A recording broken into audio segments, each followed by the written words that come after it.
es geht darum, ich möchte wirklich, dass die Leute, die selber noch nicht betroffen sind, dass die einmal hören, wie wichtig das ist.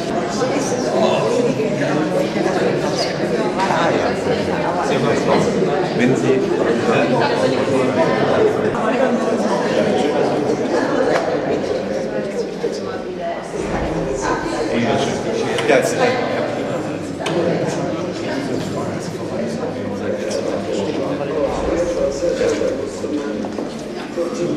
ausmachen, dann vielleicht mal die Lautsprecher.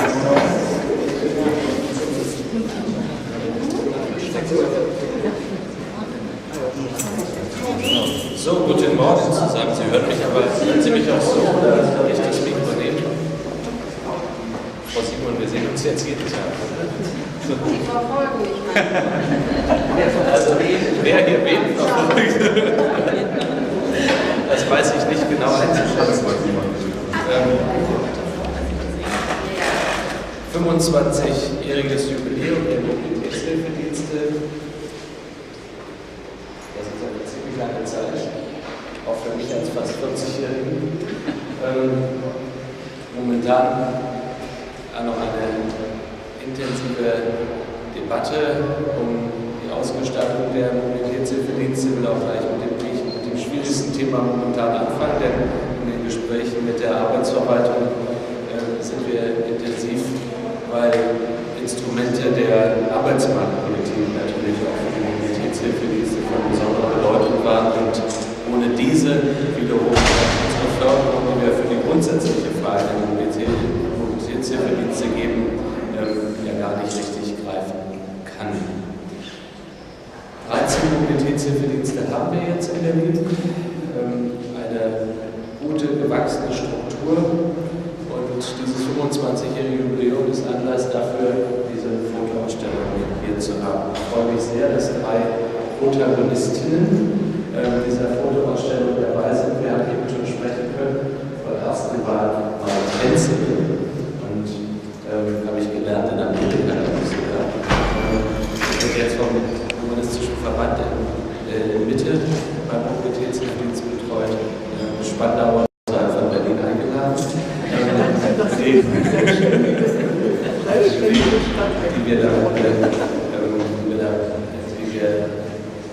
bei dieser Fotoausstellung mitgewirkt haben.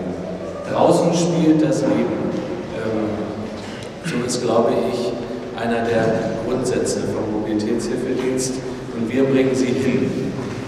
Diese Überlegungen sind so leicht gesagt, aber wir haben auch darüber gesprochen, wie schwierig es ist, dies im alltäglichen Leben zu gestalten, wenn das herausgeht auf die Straße mit Ängsten und Sorgen verbunden ist, Psychosen, mit körperlichen Gebrechen und.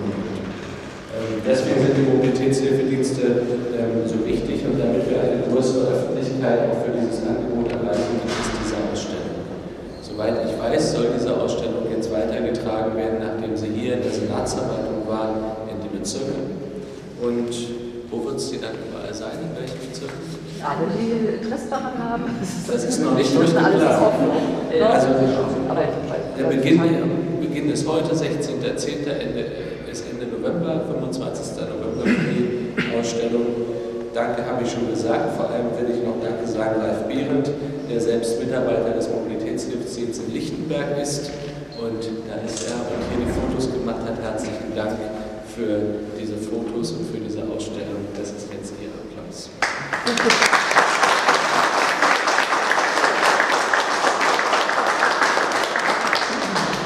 Projektinitiator für diese Fotoausstellung war das Hilfswerk.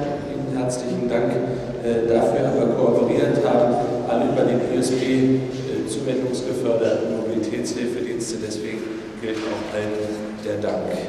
Ich möchte aber hier auch noch einmal die Steuerungsgruppe der Arbeitsgruppe Öffentlichkeitsarbeit und Mobilitätshilfedienst nennen, die aus Frau Franke, vielleicht also kann ich sie auch einmal sehen, guten Tag, Frau Franke, Frau Franz aus Lichtenberg, die habe ich schon gesehen, Frau Krause aus Neukölln, Urlaub, das sei ihr gegönnt, Frau Schumacher aus Spandau, Herr Uecke, der ist da, und Herr Bauer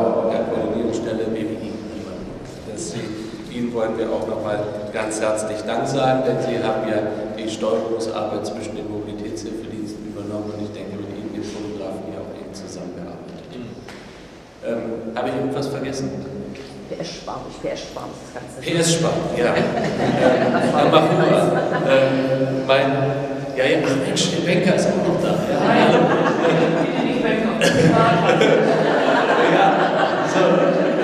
Wenn es ums Geld geht, reimt sich doch gar nicht mit Bank, sondern Sparkasse, genau.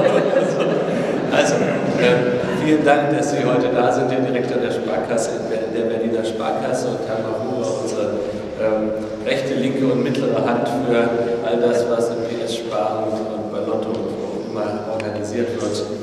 Ihnen beiden herzlichen Dank dafür, aber vor allem der Berliner Sparkasse herzlichen Dank für die Unterstützung durch das PS-Sparen. So, jetzt weiß ich nicht, wer jetzt noch spricht. Vielleicht sagt der Fotograf noch etwas. Ich fände es auch ganz schön, wenn die Protagonisten vielleicht noch ein oder zwei Sätze zu sich sagen und wie sie diese Bilder wahrgenommen haben. Ich will Ihnen aber herzlich Dank sagen für den Mut, sich auch in den nicht immer ganz einfachen Situationen, wie man ja auf manchen Bildern auch sieht, zeigen zu lassen. Dazu gehört auch viel Mut und Kraft, aber auch Selbstbewusstsein und das Leben, wie Sie eben gesagt haben, in allen Situationen so zu meistern und das Beste daraus zu machen. In dem Sinne wollen wir für die Mobilitätshilfedienste weiter streiten und Sie geben mir noch ein Zeichen, wenn man vergessen hat. 4 Damen wollte ich hier noch mitschmeißen. Ist das denn jetzt in Zukunft gesichert? Oder ist das wieder nur so eine kleine kurze Strecke? Das ist momentan nur eine kleine kurze Strecke. Eigentlich kann man das so gar nicht sagen, sondern es gibt einerseits die Finanzierung der Mobilitätshilfedienste in der Grundfinanzierung über die Senatsverwaltung für Soziales, über das ISB. Und die Mitarbeiter der Mobilitätshilfedienste werden in großen Teilen über Arbeitsmarktprogramme finanziert. Und Teile dieser Arbeitsmarktprogramme gibt es so nicht mehr, beziehungsweise nicht in der Höhe. Und daher muss man darüber nachdenken, und da gibt es intensive Gespräche zwischen unserem Staatssekretär Gersten und Herrn Felter von der Arbeitsverwaltung. Beide teilen das Ziel. Wir wollen sie erhalten, wir wollen sie auch weiter stärken und der Bedarf für Mobilitätshilfedienste nimmt in Berlin nicht ab, sondern zu. Aber das ist keine leichte Aufgabe und heute zu sagen, die Aufgabe sei gelöst, ist unwahr. Also es ist eine Strecke, die da noch vor uns liegt. Ja, um Gewinnen oder Verlieren, da geht es dann weniger, sondern es geht eben mehr um die Frage, wie man sinnvolle vorhandene Instrumente ausbaut und erweitert. Das Ziel, dass es hier weitergibt, eint, glaube ich, alle. Ich glaube auch alle im Parlament eint das, egal welcher Partei. Aber die Umsetzung ist von jeher, das war schon die Grundkonstruktion der Mobilitätshilfedienste, die immer so ausgerichtet war, dass das mit arbeitsmarktfördernden Maßnahmen stattgefunden hat. Und das war immer eine fragile Situation. Und mit arbeitsmarktfördernden Maßnahmen wird es auch immer eine fragile Situation bleiben, weil eigentlich geht es ja dann darum, Menschen dann auch in feste Arbeit zu bringen. Man muss da intelligent drüber nachdenken, wie man das gestaltet. Momentan sind sie so, wie sie sind, die Mobilitätshilfedienste, und die Kollegen arbeiten daran. Also das ist kein Thema, was erst im nächsten Jahr oder im übernächsten Jahr besprochen wird, sondern es ist brennt unter den Nägeln. Herr Senator Schulz, jetzt dürfen Sie auch. Ja. Kann man da als Meeting irgendetwas tun, vielleicht mit jemandem anschreiben, um nochmal zu erläutern, wie wichtig es ist, zuvor die Entscheidung wird? Ja, das können Sie machen. Das ist eben vor allem derzeit ja auch eine Sache mit dem Jobcenter, ne? Also mit der Regionaldirektion, die da eine Rolle spielt. Wenn Sie mögen, können Sie dazu ja, das weiß ich zu sagen, wenn ich darf. So, dann ist die Ausstellung jetzt erstmal eröffnet.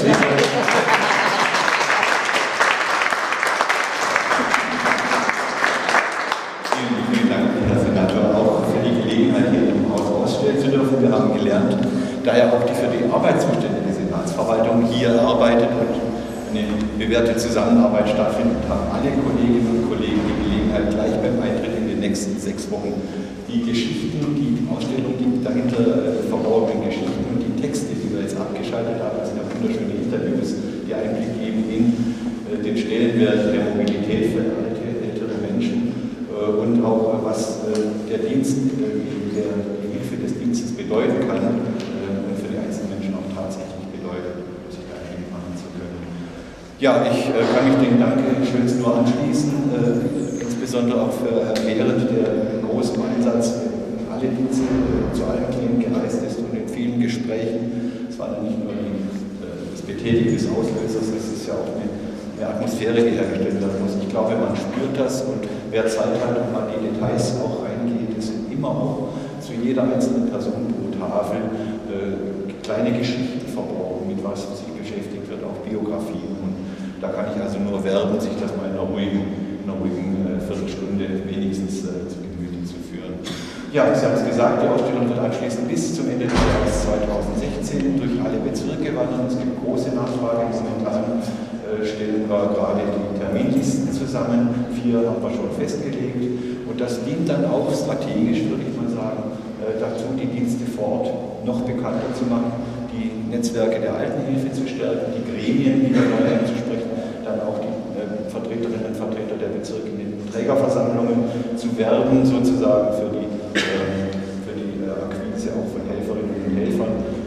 Wenn arbeitsmarktpolitische Programme genannt wurden, muss man dazu sagen, die Dienste nehmen nicht jeden. Das sind Leute, die diese Arbeit machen möchten. Es gibt strenge Qualitätsrichtlinien, es gibt eine Qualifizierung der Helferinnen und Helfer. Vielfach arbeiten die über Jahre hinweg in verschiedenen Zusammenhängen. Mal in einer etwas geförderten Version, auch mal als ehrenamtlich, sind sehr viele ehrenamtlich auch bei den Diensten beteiligt.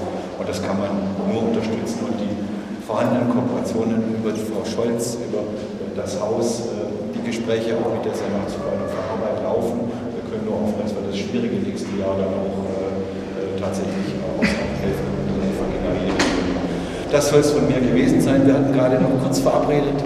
Herr Behrendt, vielleicht einige Worte und dann würde ich vorschlagen, das Mikrofon einmal auch nochmal zu den Anwesenden. Ohne Sie wäre das gar nicht möglich gewesen und Ihre Kolleginnen und Kollegen. Wir werden vielleicht noch Ende der Ausstellungszeit eine inhaltliche Veranstaltung planen. Dazu gibt es dann aber noch Informationen. Vielen Dank. Ich schließe mich natürlich auch an den Dank an das Haus hier, an die Mobilitätshilfedienste, die mich da auch immer sehr unterstützt haben.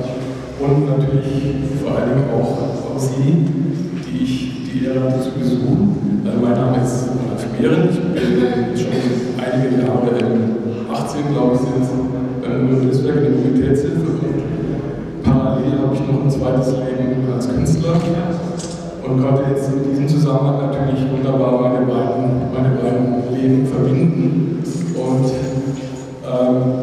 habe so viele schöne Erfahrungen gemacht, so viele wunderbare Menschen auch kennengelernt, die mir sehr offen ihre Geschichten auch erzählt haben, ihre Erlebnisse mit mir geteilt haben und es war wirklich, muss ich sagen, sehr beglückend und sehr bereichernd für mich.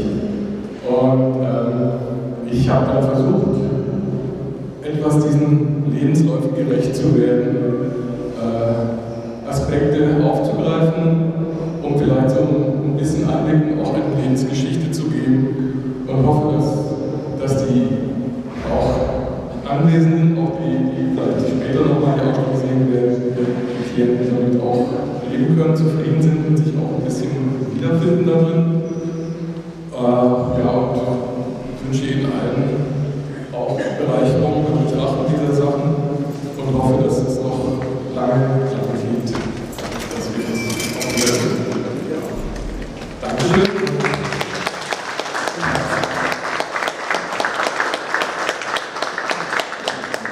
Dann schlage ich vor, wenn Sie möchten, noch einen Gruß oder eine Bemerkung machen möchten. Ich möchte einen Gruß bestellen. Ja, gerne. Dann nehmen Sie das mit. Liebe Jutta und Kinder, einen Gruß von der Tante Meta.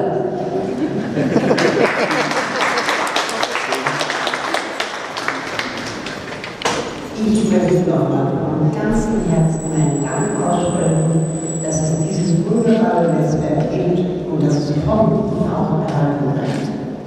Vielen Dank.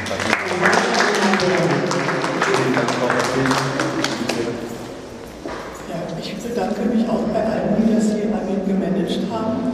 Und ich möchte nur noch mal betonen, man unterstützt ja nicht nur die Arbeitslosen. Wir sind doch auch noch da.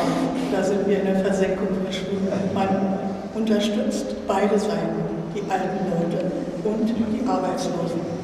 Und das bitte in die Ohren, in die das rein soll. Dankeschön. Ich freue mich, dass sowas überhaupt gibt. Man kommt raus, man fühlt ganz anders. Ja, meine Lieben. So happy, ja. Und ich werde verwöhnen. Sowas gibt es nicht. Das wird überall erzählt, ja. Und ich glaube, wir werden die so oft rauskommen. Und ich bedanke mich.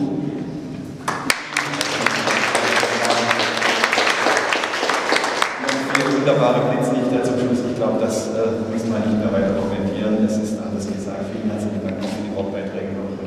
Ja, dann, wer möchte, kann sich die Ausstellung anschauen.